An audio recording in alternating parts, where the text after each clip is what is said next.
بسم اللہ الرحمن الرحیم۔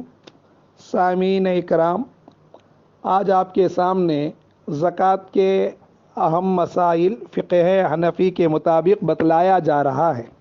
اسلام کے ارکان 5 چیزوں پر ہیں: کلمہ، نماز، روزہ، زکوٰۃ اور حج۔ زکوٰۃ مالداروں پر فرض ہے، نہ دینا بہت بڑا گناہ ہے۔ زکوٰۃ کی فرضیت کا انکار کرنا کفر تک پہنچانے والا ہے۔ قرآن پاک کے اندر اللہ تعالیٰ جگہ جگہ اللہ کے راستے میں خرچ کرنے کے بارے میں ذکر فرماتا ہے۔ وَمِمَّا رَزَقْنَاهُمْ يُنْفِقُونَ وَأَنْفِقُوا مِمَّا رَزَقَهُمُ اللَّهُ۔ اس میں یہ بتلایا گیا اللہ نے جو مال تم کو دیا ہے اس میں سے خرچ کرو، اور وہ بھی اللہ کا احسان ہے کہ پورا مال کا مطالبہ نہیں ہے، بس 40واں حصے کا مطالبہ ہے، اور وہ بھی نصاب پر ہے۔ زکوٰۃ آزاد پر ہے، غلام کے پاس مال ہے تو اس پر زکوٰۃ نہیں ہے۔ مسلمان پر زکوٰۃ ہے، سمجھدار پر ہے، دیوانہ کے پاس مال ہے اس پر زکوٰۃ نہیں ہے۔ بالغ پر زکوٰۃ فرض ہوتا ہے، بالغ یا بالغہ پر ہے۔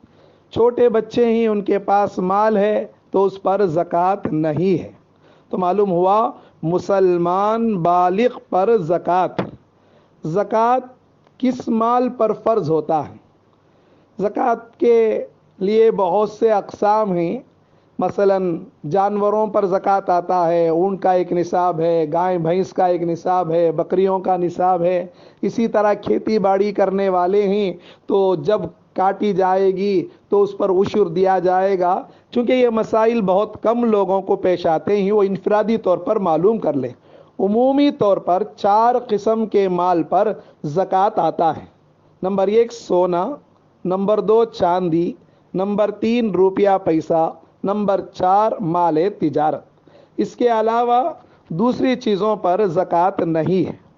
سونے کے لیے نصاب 7.5 تولہ یعنی 80% گرام سونا پر زکوٰۃ واجب ہوتا ہے، اور چاندی کے لیے 52.5 تولہ یعنی 612 گرام پر ہے۔ کچھ ملی گرام بھی ہے، اسے چھوڑ دیا جا رہا ہے۔ 612 گرام چاندی پر زکوٰۃ ہے۔ روپیہ پیسہ میں 2 نصاب میں سے کسی نصاب کو پہنچ جائیں تو ان پر زکوٰۃ ہے۔ مال تجارت میں بھی یہی ہے۔ ایک اصول ہے انفال للفقراء کے تحت میں، سونا چاندی میں جس پر زکوٰۃ جلد واجب ہو اس کو واجب کیا جائے گا۔ اب چونکہ سونے کا نصاب رقم کے اعتبار سے بہت بڑھ جاتا ہے، چاندی کا نصاب بہت کم ہے، فتویٰ چاندی پر ہے، یعنی کسی کے پاس سونا چاندی ہے تو چاندی کے اعتبار سے زکوٰۃ دیا جائے گا۔ اور اسی طرح سونا چاندی مال تجارت روپیہ پیسہ ہے تب بھی چاندی کے اعتبار سے دیکھا جائے گا۔ 1 گرام چاندی آج کل 40 پر 3 روپیہ ہے، اس اعتبار سے 612 گرام چاندی 20 پر 6000 26,000 روپے کا ہوتا ہے۔ اب معلوم ہوا کسی مرد یا عورت کے پاس 26,000 روپیہ ہو یا پیسہ کچھ ہو اور کچھ سونا چاندی ہو اور کچھ مال تجارت ہو، ان سب کو بھی ملا کر 26,000 روپیہ آ جائیں، شریعت کی نظر میں وہ مالدار ہے۔ دنیا دار تو لکھ پتی کروڑ پتی کو مالدار کہیں گے، شریعت کہتی ہے جس کے پاس ضرورت سے زائد قرض سے بچ کر 26,000 روپیہ ہو، چاہے وہ پیسے کی شکل میں ہو، چاندی کی شکل میں ہو، سونے کی شکل میں ہو یا یہ تمام ملا کر ہو، شریعت میں مالدار ہے۔ ہماری عورتیں سونا استعمال کرتی ہے، سونے کے ساتھ لازمی طور پر چاندی بھی عموماً استعمال کرتی ہے۔ پٹی، چلا یا چاندی نہ ہو، روپیہ پیسہ تو کچھ نہ کچھ زائد رہتا ہی ہے، اس اعتبار سے سونے میں بھی چاندی کا نصاب چلے گا۔ یعنی اگر 26,000 روپیہ کا سونا ہو، اگرچہ کہ وہ سونے کے نصاب کو نہ پہنچے، لیکن ساتھ میں چاندی یا روپیہ پیسہ ہونے کی وجہ سے اس پر زکوٰۃ واجب ہو جائے گا۔ زکوٰۃ واجب ہو کر زکوٰۃ ادا نہ کرنا بہت بڑا گناہ ہے۔ حدیث کے اندر سخت وعید آئی ہے، خود قرآن پاک کے اندر بھی عذاب شدید، سخت عذاب کا تذکرہ اللہ تعالیٰ کرتا ہے۔ جو لوگ سونا یا چاندی رکھتے ہیں اور اس کا زکوٰۃ نہیں دیتے ہیں، قیامت میں آگ میں اس سونے چاندی کو تپا کر داغا جائے گا اور کہا جائے گا یہ تمہارا خزانہ ہے، یہ تمہارا مال ہے، اور وہ کہے گا میں تمہارا مال ہوں، میں تمہارا خزانہ ہوں۔ جن زیورات کا زکوٰۃ نہیں دیں گے وہ سام کی شکل میں ان عورتوں کے گلے میں آ جائے گا، وہ دھستا رہے گا۔ تو زکوٰۃ دینا ضروری ہے، لازم ہے، نہ دیں گے تو بہت بڑے گنہگار ہوں گے۔ تو آسانی کے لیے جان لے، 26,000 روپیہ کا سونا، چاندی، روپیہ پیسہ یا مال تجارت ہو، ان لوگوں پر زکوٰۃ واجب ہو جاتا ہے۔ زکوٰۃ واجب ہو کر نہ دینا بہت بڑا گناہ ہے۔ اور اسی طرح سال کا گزرنا ہے۔ سال گزرنے سے مراد ہر مال پر گزرنا نہیں، پہلی مرتبہ ایک مرتبہ مالدار ہونے کے لیے سال گزرنا ہے۔ جب ایک مرتبہ مالدار ہو گئے تو ہمیشہ زکوٰۃ دیتے رہنا ہے جب تک مالدار رہیں گے۔ ہر مال پر سال گزرنا ضروری نہیں۔ اس کے لیے سمجھے قمری اعتبار ہے، چاند کے اعتبار سے زکوٰۃ دینا ہے۔ اگر کوئی جنوری فروری کے اعتبار سے، انگریزی مہینے کے اعتبار سے زکوٰۃ دیں گے تو ہر 30 سال میں ایک سال کا زکوٰۃ رہ جائے گا، کیونکہ چاند 29 اور 30 کا ہوتا ہے، انگریزی تاریخ 30 اور 31 کا ہوتا ہے، اس لیے چاند کے اعتبار سے زکوٰۃ دیا جائے گا۔ ہمارا جو بھی تاریخ ہے، ہم ایک تاریخ، اگر مثلا عورت کے پاس شادی کی وجہ سے زیور آیا تو شادی کی تاریخ کو یاد رکھیں، یا جب مالدار ہوئے اس تاریخ کو یاد رکھیں۔ عربی اعتبار سے مثلا مان لو یہ ایک محرم ہے، آدمی کے پاس مال آیا، پھر دوسرا محرم ایک پر آ جائیں، جتنا مال ہے اس کا 40واں حصہ زکوٰۃ دینا ہے۔ درمیان میں مال کم ہو رہا ہے، بڑھ رہا ہے، آدمی مالدار ہو گیا، اس مثلا یہ ایک محرم ہے، ذی الحجہ میں اس کے پاس 10 لاکھ روپیہ تھا، محرم میں 12 لاکھ روپیہ آ گیا، یعنی ذی الحجہ کے آخر میں 12 لاکھ روپیہ آ گیا، اور محرم ایک میں 12 لاکھ روپیہ ہے تو 12 لاکھ کا زکوٰۃ دینا ہے۔ یعنی یہ نہیں کہا جائے گا کہ 2 لاکھ روپیہ آ کر ابھی 1 مہینہ ہی ہوا ہے، اتنا ہی ہوا ہے، نہیں۔ زکوٰۃ کی جو ہماری تاریخ ہے، اس تاریخ میں جتنا مال ہے وہ تمام مال کا ہم زکوٰۃ دیں گے۔ اور اسی طرح زکوٰۃ کی تاریخ سے 1-2 دن پہلے ہمارا مال اللہ نہ کرے کم ہو گیا، چوری ہو گیا یا نقصان ہو گیا، مثلا کسی عورت کے پاس 10 لاکھ کا زیور تھا یا آدمی کے پاس 10 لاکھ روپیہ تھا، زکوٰۃ دینے کی تاریخ مثلا 1 محرم ہے، 1 محرم سے پہلے ذی الحجہ کی آخر تاریخ میں 5 لاکھ روپیہ چوری ہو گیا یا خرچ ہو گیا، تو اب زکوٰۃ 1 محرم میں صرف 5 لاکھ کا دیں گے، یعنی جتنا اس تاریخ میں ہوگا اس کا حساب لگایا جائے گا۔ یعنی درمیان میں جو مال بڑھتا ہے، کم ہوتا ہے، اس کا اعتبار نہیں کریں گے، ورنہ بہت مسئلہ پیچیدہ ہو جائے گا۔ زکوٰۃ کے لیے پہلے مستورات کے مسائل مستورات کے لیے مسائل بتلا دیا جاتا ہے۔ مستورات کے پاس زیور جو ہوتے ہیں اس پر زکوٰۃ عموماً عورتوں کے پاس اتنے زیور ہوتے ہیں اس پر زکوٰۃ فرض ہو جاتا ہے۔ 26,000 روپے کے اعتبار سے، آج کل کے اعتبار سے 612 گرام 26,000 روپیہ پڑتا ہے، یہ ایک سورن پر ہی زکوٰۃ فرض ہو جاتا ہے، چونکہ ساتھ میں چاندی ہوتا ہے، ضرورت سے زائد پیسے بھی ہوتا ہے۔ اگر ایسی کوئی عورت ہے اس کے پاس چاندی بھی نہیں ہے بالکل اور روپیہ پیسہ بھی نہیں ہے، صرف سونا ہے، تب آ کر 52.5 تولہ دیکھا جائے گا، ورنہ چاندی کا نصاب ہی چلے گا۔